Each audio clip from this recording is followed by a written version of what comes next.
अस्सलामुअलैकुम वरहमतुल्लाहि वबरकातुहू। कैसे हैं आप सब? उम्मीद करती हूँ बिल्कुल खैरियत से होंगे, बिल्कुल ठीक होंगे।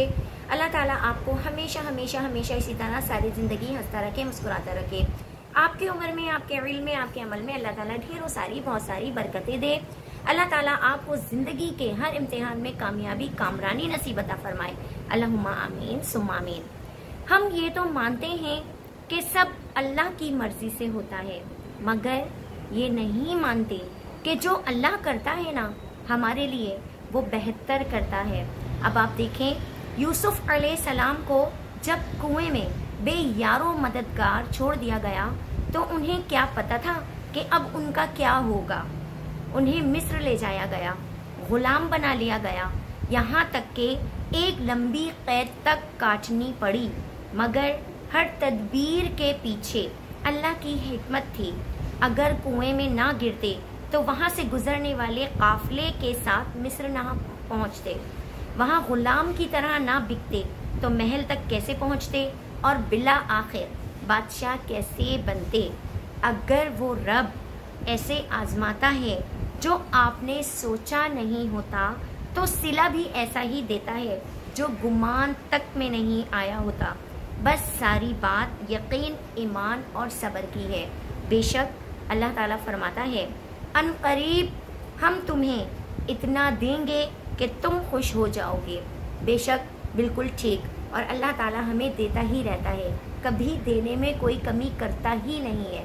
लेकिन हम इतने बदबख्त होते हैं, इतने बदबख्त हैं हम लोग कि हम सब्र और शुक्र अदा करते ही नहीं अल्लाह ताला का, अल्लाह की दी हुई नेमतों का, अल्लाह की दी हुई आसाइशों का, बल्कि हम और ज़्यादा की तलब में लग जाते हैं। एक दूसरे से आगे भागना है, एक दूसरे से आगे निकलना है। अगर उसके पास गाड़ी है तो मुझे भी बढ़िया गाड़ी चाहिए, उसके पास आलीशान मकान है तो मुझे भी आलीशान मकान चाहिए। एक बात ज़िंदगी की हमेशा याद रखिएगा, आलीशान मकान, आलीशान गाड़ी, आपकी ज़मीनें, आपकी जायदादें, आपका मालो जेवर सब इसी दुनिया में रह जाएगा। सिर्फ आपके साथ आपके कब्रों में आपका अच्छा इखलाक, आपकी इबादतें, ये सब चीज़ें आपके साथ जाएंगी। ना आप गाड़ी ले जा सकते, ना आप अपना महल लेके जा सकते हैं। एक आदमी था, उसने सारी ज़िंदगी बहुत मेहनत की, इतनी मेहनत की कि ना उसे अपने दिन का होश होता था, ना उसे अपने रात की फ़िक्र होती थी, ना उसे खाने पीने की फ़िक्र होती थी। बस वो ये सोचा करता था कि मुझे बहुत पैसे जमा करने, बहुत माल जमा करना है। अल्लाह ताला ने उसको औलाद भी दी थी, तो अब वो ये सोचता था कि जो ज़िंदगी की आसाइशें मैंने नहीं देखी, जो ख्वाहिशात मेरी पूरी नहीं हो सकी, वो मैं अपनी औलाद की पूरी करूँगा। ये तो अच्छी बात होती है कि हर इंसान ये चीज़ सोचता है, लेकिन उसके साथ साथ इस बात की तलब में ना लग जाए कि सिर्फ हमें दुनिया ही को देखना है, हमें सिर्फ दुनिया वालों के लिए जीना है। नहीं, अल्लाह को भी याद रखें, अल्लाह को भी देखें, अल्लाह क्या चाहता है, अल्लाह को कैसे बंदे पसंद हैं। कि अल्लाह ताला ने ये तो नहीं कहा कि आप नमाजों को छोड़ दो, आप कुरान को छोड़ दो और सिर्फ दुनिया बनाने के लिए लग जाओ, ऐसा कहीं नहीं लिखा। तो उस आदमी ने अपना एक अच्छा सा मकान बनाया, बहुत दौलत उसने जमा कर ली। अब मकान जब तामीर हो गया तो उसने कहा कि अब मैं अपने किराए के घर को छोड़कर अपने मकान में शिफ्ट होऊंगा। आप यकीन कीजिए, वो आदमी उस घर के अंदर शिफ्ट हुआ है और उसको अल्लाह ताला की तरफ से बुलावा आ गया और उसे ये दुनिया छोड़ के जाना पड़ा।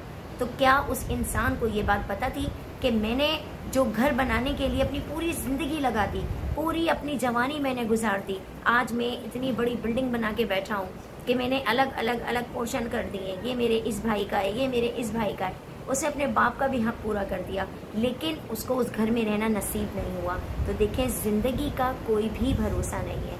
किसी भी हाल में नमाजों को मत छोड़ें, कुछ भी हो जाए। आप जिस जगह काम करते हैं ना, उस जगह जब आप सुने कि अजान की आवाज़ आ गई है तो आप पहले अपने मालिक से पूछें, अपने सेठ से पूछें, मुझे नमाज के लिए जाना है। कोई भी दुनिया का इंसान आपको नमाज के लिए नहीं रोक सकता, नहीं मना कर सकता आपको। आप थोड़ा सा वक्त निकालें, अपनी नमाजों को भी देखें, दुनिया बनाएं। ये किसी ने मना नहीं किया कि दुनिया मत बनाएं, लेकिन साथ साथ अपने अल्लाह को भी अपने से राज़ी रखें और दुआएं करते रहा करें और ज़्यादा से ज़्यादा चलते फिरते, उठते बैठते अल्लाह का जिक्र अदा करते रहा करें। क्योंकि फिर वही बात आ जाती है, ज़िंदगी का कोई भरोसा नहीं, हो सकता है جو ابھی ہم سانسیں لے رہے ہوں ہماری آخری سانسیں ہوں، نہیں معلوم کہ کل کی صبح ہمیں نصیب ہوگی، نہیں معلوم آج رات ہمیں نصیب ہوگی، نہیں معلوم کہ جب ہم اپنے آرام دہ بستر پہ رات کو سوئیں گے تو صبح اپنے پیاروں سے مل بھی سکیں گے یا نہیں۔ تو اپنے رب کو راضی کیجیے۔ امید کرتی ہوں آج کی ویڈیو آپ کو پسند آئی ہوگی۔ زندگی رہی تو نیکسٹ ویڈیو کے ساتھ ایک بار پھر آپ کے سامنے حاضر ہوں گی۔ اپنی بہت ساری دعاؤں میں مجھے ہمیشہ یاد رکھیے گا، میں بھی آپ لوگوں کے لیے بہت دعا کرتی ہوں۔ اجازت چاہوں گی۔ السلام علیکم ورحمۃ اللہ وبرکاتہ۔